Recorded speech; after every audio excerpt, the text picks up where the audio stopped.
जब जिंदगी बहुत संघर्ष में चल रही हो, बहुत दुख का जीवन चल रहा हो, बहुत कष्ट का जीवन चल रहा हो, बहुत कष्टमय जीवन चल रहा हो, तब शमी के 5 पत्ते, शमी के 5 पत्ते एक दुर्वा के साथ एक अक्षत चावल का एक दाना, वो भी हल्दी में भिंगोया हुआ हो या केसर में भिंगोया हुआ हो, शमी पत्र 5,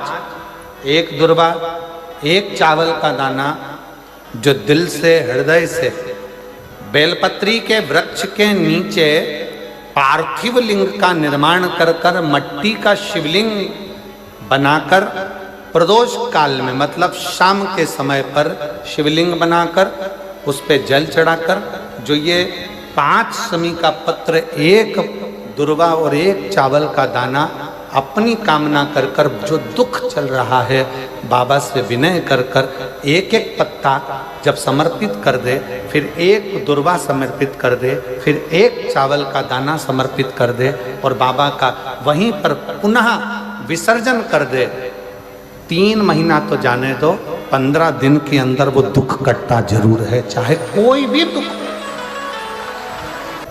किसी भी तरह का दुख क्यों हो। एक बेलपत्र के वृक्ष की परिक्रमा करने वाले को हजारों अश्वमेध यज्ञ का फल प्राप्त हो जाता है, हजारों अश्वमेध यज्ञ का फल प्राप्त हो जाता है। उसी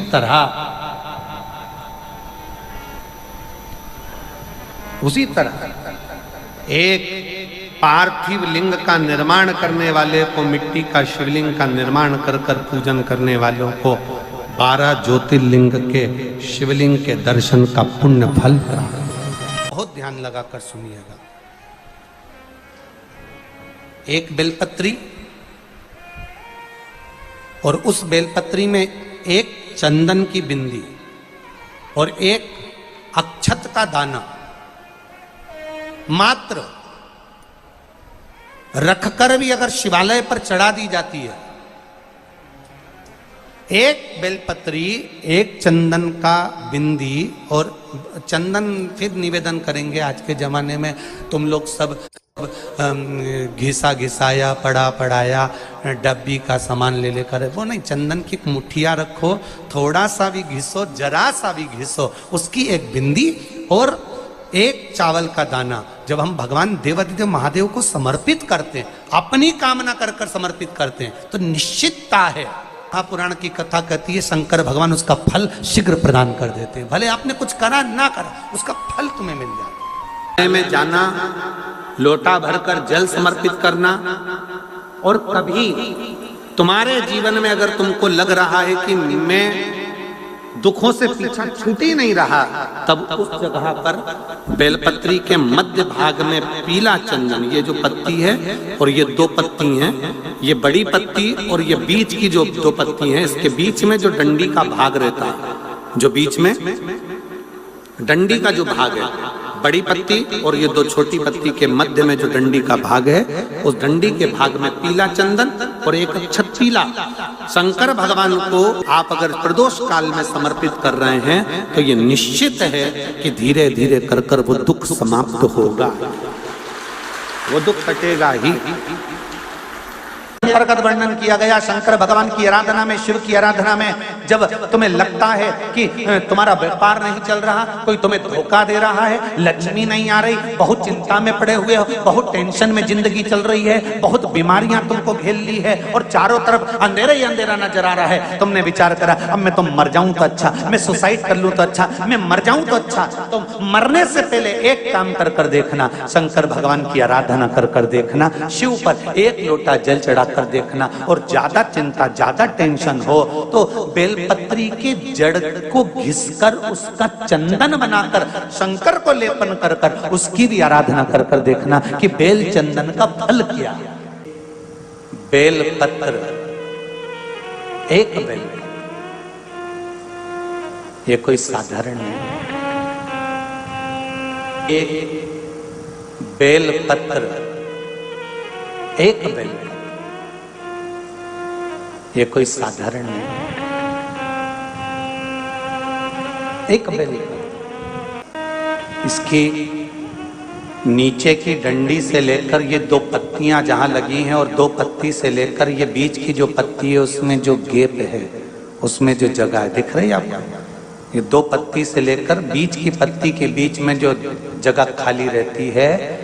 33 कोटि देवी देवताओं विराजमान रहते हैं इस बीच की जगह में। जब शिव जी को चढ़ाया जाता है तब इस पत्ती के बीच की जगह शंकर के शिवलिंग पर रखा जाता है, तो शिव जी इतने प्रसन्न होते हैं कि मेरी स्तुति करने के लिए ये भक्त 33 कोटि देवताओं को लेकर आया है, मेरी स्तुति करने के लिए। लोग चावल लाए, लोग अंबारियां लाए, धन लाए, दौलत लाए, संपदा लाए, पर एक शंकर का भक्त ऐसा होता है जो एक बेलपत्री के रूप में 33 कोटि देवताओं को, 64 योगिनियों को, आदि शक्तियों को शंकर को समर्पित करता है। कितना सुंदर संवाद है, कितना सुंदर बात कही कि भूल से भी किसी तीर्थ में नहीं गए, कहीं हमने गौदान नहीं करा, कहीं हम किसी तीर्थ में नहीं गए, हमने कहीं गौदान नहीं करा, हमने कहीं ब्राह्मण भोजन नहीं कराया, हम कहीं गंगा यमुना कावेरी सरस्वती नर्मदा छिपरा पुण्यवान नदी में हम स्नान नहीं कर पाए। शिव महापुराण की कथा कहती है भूलवश भी अगर पिपलेश्वर या बटकेश्वर किसी शिवालय पर भूल से भी अगर एक लोटा जल चढ़ जाता है तो देव अधिदेव महादेव सारे तीर्थों का फल अपने आप प्रदान कर देते हैं। भूल से भी चढ़ गए।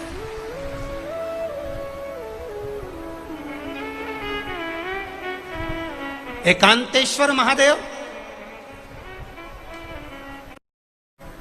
किसी तीर्थ में नहीं गए, कहीं हमने गौदान नहीं करा, कहीं हम किसी तीर्थ में नहीं गए, हमने कहीं गौदान नहीं करा, हमने कहीं ब्राह्मण भोजन नहीं कराया, हम कहीं गंगा यमुना कावेरी सरस्वती नर्मदा छिपरा पुण्यवान नदी में हम स्नान नहीं कर पाए। शिव महापुराण की कथा कहती है भूलवश भी अगर पिपलेश्वर या बटकेश्वर किसी शिवालय पर भूल से भी अगर एक लोटा जल चढ़ जाता है तो देव अधिदेव महादेव सारे तीर्थों का फल अपने आप प्रदान कर देते हैं। भूल से भी चढ़ गए।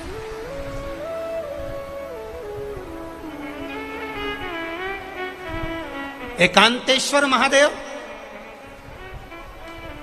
जो कि एकांत में बैठा हुआ है, एकांतेश्वर महादेव अकेला बैठा है अलमस्त होकर। आप जा रहे हो गाड़ी लेकर, आप 4 व्हीलर गाड़ी में जा रहे हो, ट्रैक्टर में जा रहे हो, ट्राली में बैठकर जा रहे हो, क्रूजर में बैठकर जा रहे हो, 2 व्हीलर गाड़ी में बैठकर जा रहे हो, और एकांतेश्वर महादेव का मंदिर दिख गया कोई एकांत में, भले उसका नाम नहीं मालूम तुमको कि कौन सा महादेव, पर अकेला बैठा है जंगल में, वृक्ष की छांव में, एक ओटले पर, कोई दीवार नहीं, कोई जाली नहीं, कोई गेट नहीं, कुछ भी नहीं। ये शिव मंदिर में जाकर एक लोटा जल समर्पित करती थी। और शास्त्र कहता है कि शंकर के मंदिर में अगर एक लोटा जल कोई एक परिवार का व्यक्ति भी समर्पित कर रहा है तो समझ लेना कि वो अपनी 71 पीढ़ी को पार लगा रहा है। वो अकेला नहीं, 71 पीढ़ी को पार लगा रहा है। शिव महापुराण की कथा कहती है जब बच्चा गर्भ में आता है, माता के गर्भ में जब संतान आती है और माता के गर्भ में जब संतान रहती है, उस 9 महीने में स्त्री नारी अगर कहीं शंकर के मंदिर के सामने से निकल जाए या शिवालय का जल स्त्री को मिला हो या शंकर भगवान का कोई प्रसाद या शंकर भगवान का कोई नाम जाप या शंकर भगवान का कोई मंत्र जाप उस स्त्री के कानों में पहुंच जाए तो जो गर्भ में बच्चा होता है वो बच्चा शंकर की कथा तक या शिवालय तक उसको बिना बोले ही वो अपने आप चला ही जाता है, पहुंच ही जाता है। उस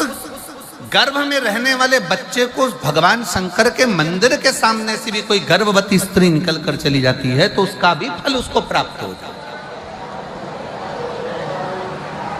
उसका भी फल उसको प्राप्त हो जाता, और वो फल साधारण नहीं होता। क्यों? बेलपत्री को जब भी चढ़ाया जाता है तो पीछे की डंडी पकड़कर नहीं चढ़ाया जाता। बेलपत्री को चढ़ाने के लिए मध्य भाग को, जैसे यह बेलपत्र होता है तो इसका मध्य की जो डंडी होती है, मध्य भाग होता है बेलपत्री का, तब मध्य भाग को पकड़कर हम भगवान शंकर को बेलपत्र समर्पित करते हैं। कोई भी बेलपत्र ऐसे नहीं चढ़ाता कि डंडी पकड़ के चढ़ा दिया, फिर पीछे की डंडी पकड़ के चढ़ा दिया, फिर पीछे की डंडी पकड़ के चढ़ा दिया, फिर डंडी पकड़ा, फिर चढ़ा दिया ना। मेरे देवादिदेव महादेव को जब भी बेलपत्र चढ़ाया जाता है तो मध्य भाग, पीछे की डंडी पकड़कर नहीं, मध्य भाग से भगवान शंकर को बेलपत्र समर्पित किया जाता है। मध्य भाग से जब भी पकड़ेंगे तो मध्य भाग को पकड़कर बेलपत्र समर्पित करेंगे। क्यों?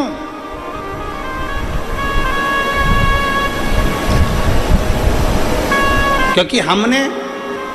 भगवान शिव को मध्य भाग पकड़कर इसलिए समर्पित करा कि ये केवल बेलपत्र का मध्य भाग नहीं है मेरे शंभू, मेरे हृदय के मध्य भाग को मैं आपके चरणों में समर्पित कर रही हूं। मेरा दिल, मेरा हृदय, मेरा चित्त मैं आपको दे रही हूं। मध्य भाग एक विश्वास के साथ दे रही हूं। इतनी सुंदर बात नंदी ने कही है। नंदी ने ये बात जो कही वो वास्तव में बड़ी सुंदर है कि मान लो यदि कोई कार्य तुम्हारा हो नहीं रहा और पूरी दुनिया में तुमने कर कर देख लिया, बहुत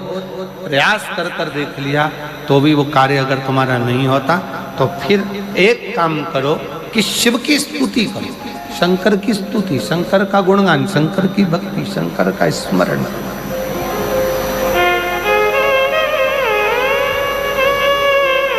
फिर शिव की स्तुति करिए, शंकर से विनय करिए, शंकर से निवेदन करिए, शंकर का गुणगान करिए।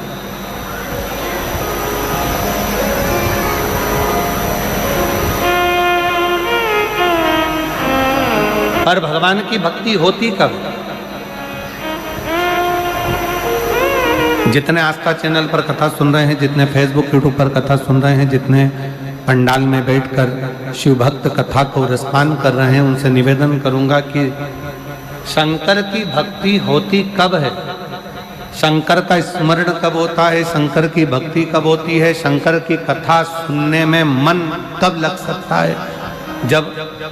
अपने भीतर की अभिमत्ता, अपने भीतर का अहम, अपने भीतर का अहंकार, अपने भीतर की आसक्ति, अपने भीतर का काम, अपने भीतर की तृष्णा जब दूर हो जाए तो समझो कि आप शिव में मन लगा बैठे।